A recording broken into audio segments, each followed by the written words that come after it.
Ashama akkam jirtu hordoftoonni YouTube chaanaalii Dabalootech. Har'allee viidiyoo baay'ee bareedaa fi barbaachisaa ta'e kan namoota hundumaaf barbaachisuun qabadhee isiniif dhiyaadhee jira. Egaa akkamittiin suuraa keenya dudduuba isaa yookaan afaan Ingiliffaatiin isa baakgiraawundii jedhamu sana akkamittiin balleessinee baakgiraawundii mataa keenyaa yookaan dudduuba suuraa keenyaa kan barbaanne irra godhachuu dandeenya. Egaa jalqabaa hanga dhumaatti na hordofaa. Suuraa dudduuba isaa yookaan baakgiraawundiin isaa isinitti fokkise akkamittiin hojjechuu dandeenya, maalirratti hojjechuu dandeenya kan jedhu moobaayilii keessan fayyadamtanii akkaataatti hojjettan isinitti argisiisa.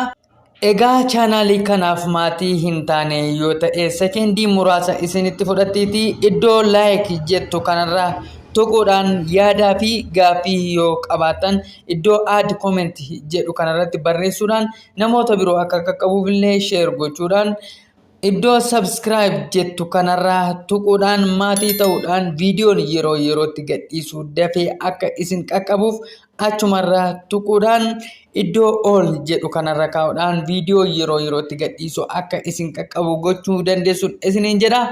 Egaa suuraawwan kana akkuma argitan suuraawwan asirratti argitan kana akkamittiin dudduuba isaa jijjiirree bifa kanaan bifa bareedaa ta'etti jijjiirrachuu dandeenya. Egaa suuraa tokko dudduuba isaa yookaan baakgiraawundii suurichaa irraa balleessuudhaaf jalqaba iddoo kiroom jedhu kanarra dhufuudhaan gara fuulduraatti deemuudhaan iddoo searchii kanatti iddoo gararraa argamtu kanarratti remove background for free jennee barreeffanneetu searchii goonaa jechuudha.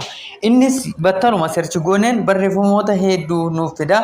Nus achi keessaa kunoo iddoo remove bg jettu mallattoo kanaan kan jirtu remove background from image for free ishee jettu kanarra tuquudhaan gara fuulduraatti deemna. Innis battaluma upload image barreeffama jedhu nuuf fidaa jechuudha. Egaa achirra tuquudhaan gara fuulduraatti deemna. Innis gaafa achirra tuqnu gara galariitti nu ergaa jechuudha. Isa booda anku amma mul'achaa hin jiru gaa sababa moobaayiliin koo biizii ta'uuf suuraawwan baay'ee mul'achaa hin jiranii warri kun suuraadha. Kanaaf iddoo browser jedhu kanarraa tuquudhaan yoo keessanis akkasitti fidatee tuquudhaan gara fuulduraatti deemtu jechuudha. Sana booda wal galarii kan jettu kanarraa tuquudhaan gara fuulduraatti deemuudhaan suuraa filadhaa jechuudha. Fakkeenyaaf suuraawwan ani qabu keessaa suuraa kana filadheen isinitti argisiisa. Egaa sirriitti na hordofaa isiniin jedha. Egaa kunoo akkuma isin argitan kana suuraa kana asirratti dudduuba isaa irraa naaf balleessee jira jechuudha. Suuraa barbaadan yoo fiddanii irra galchitan bifa kanaan irraa isinii balleessa.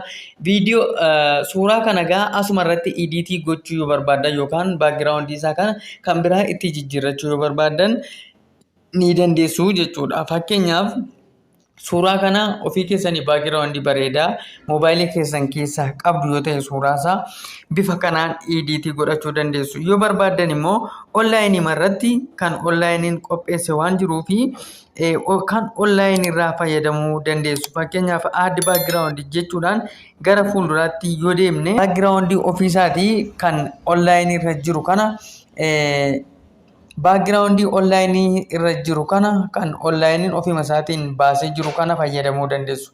Yookaan immoo moobaayilii keessan keessaa yoo qabaatan iddoo mallattoo ida'uu kanarra tuquudhaan gara fuulduraatti deemuudhaan suuraa fakkeenyaa fi baakgiraawundii godhachuu barbaadan sana baakgiraawundii godhattu jechuudha. Bifan amma tuqe kanaan na hordofaa.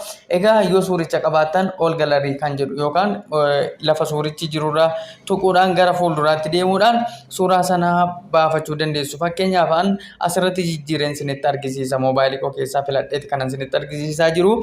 Egaa fakkeenyaaf suuraa kanarratti dudduuba isaa magariisan godhadha. Fakkeenyaaf magariisa godhachuudhaaf amma tuqeen jira jechuudha. Ilaa kunoo akkuma isin argitan kana suuraa koo dudduuba isaa magariisa naaf godhee jira.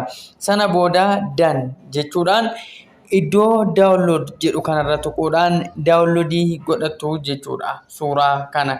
Yoo immoo achumarraa onlaayinii irratti baakgiraawundii yoo moobaayilii keessan keessaa hin qabdan ta'e kan onlaayinii irraa fayyadamuu dandeessu jechuudha. Fakkeenyaaf suuraa baakgiraawundii isaa jijjiireen isinitti argisiisa. Mee isa kanan filadhaa. Isa kana filachuudhaan mee baakgiraawundii kana jijjiira. Laa kunoo akkuma isin argitan kana baakgiraawundii suuraa kana anaaf jijjiiree jira jechuudha. Egaa jijjiirree booda download iddoo jedhu kanarra tuquudhaan downloadii godhannaa jechuudha suuraa isa kana. Ammas yoo kun nuun taane ta'e yookaan immoo filannoo baay'ifachuudhaaf yoo jenne asirra tuquudhaan gara fuulduraatti deemuudhaan ammas filannoo online irraa nuu kenname kana fayyadamuudhaan suuraa kana dudduuba isaa jijjiiruu dandeenya. Fakkeenyaaf kanarratti tuquudhaan suuraa kana dudduuba isaa jijjiirradhaa jechuudha. Akkuma isin argaa jirtan kana suuraa kana background isaa naaf jijjiiraa jira jechuudha. Egaa kunoo bifa kanaan suuraa kana dudduuba isaa naaf jijjiiree jira. Sana booda dan jettaniitu baatu jechuudha. Dan egaa jettanii booda download iddoo jedhu kanarraa tuquudhaan kallattiimaan suuraa kana moobaayilii keessan irratti baatachuu dandeessu jechuudha.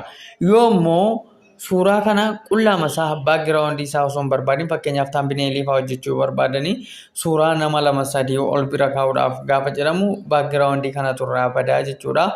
Akkasumattiin download godhachuu ni dandeessu.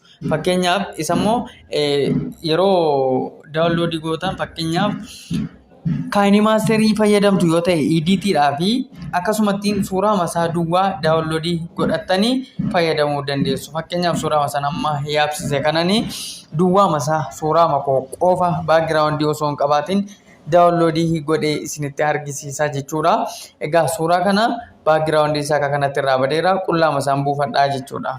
Background hin qabu suuraan kun gaafan fakkeenyaaf fuudhee footoo namaatii walitti editiif gochuuf jedhu suuraan background waan hin qabneef akka barbaadetti dhaqee nama bukkee naa ta'a. Suuraa gosa barbaadan akka kanattiin fayyadamuu dandeessuun isiniin jedha. Egaa amma gaa suuraan amma download godhee akkamittiin akka inni jiru akkamittiin eessa kan inni taa'uun isinitti argisiisa. Suuraa kana download eega gootanii iddoo galarii kana jala dhufuudhaan download iddoo jedhu barbaadu jechuudha. Laa kunoo download kan jedhu kunooti suuraawwan amma background isaanii itti jijjiiraa ture kunooti jechuudha. Laa suuraawwan kun kunoo addana jiru jechuudha. Laa kunoo suuraawwan background isaanii itti jijjiiraman kunoo bifa kanaan asirra jiru jechuudha. Kanan duwwaa isaa buufadhe immoo kunooti. Suuraan kun background hin qabu jechuudha. Originaalli suuraa kanaa immoo eessa jira yoo jettan kunoo fakkeenyaaf originaalli suuraa sanaa kunooti waan ta'eef bifa kanaan background suuraa kamiillee jijjiirtanii itti fayyadamuu dandeessu. KineMaster irra gaafa suuraa namaaf suuraa namaa wal bira gochuu barbaadanillee akka gochuu dandeessuun isiniin jedha. Egaa viidiyoon kun isinitti toleera yoo ta'e YouTube koo subscribe gochuu hin dagatinaan isiniin jedha. Viidiyoo lammataan hanga walitti deebinutti nagaatti bye bye.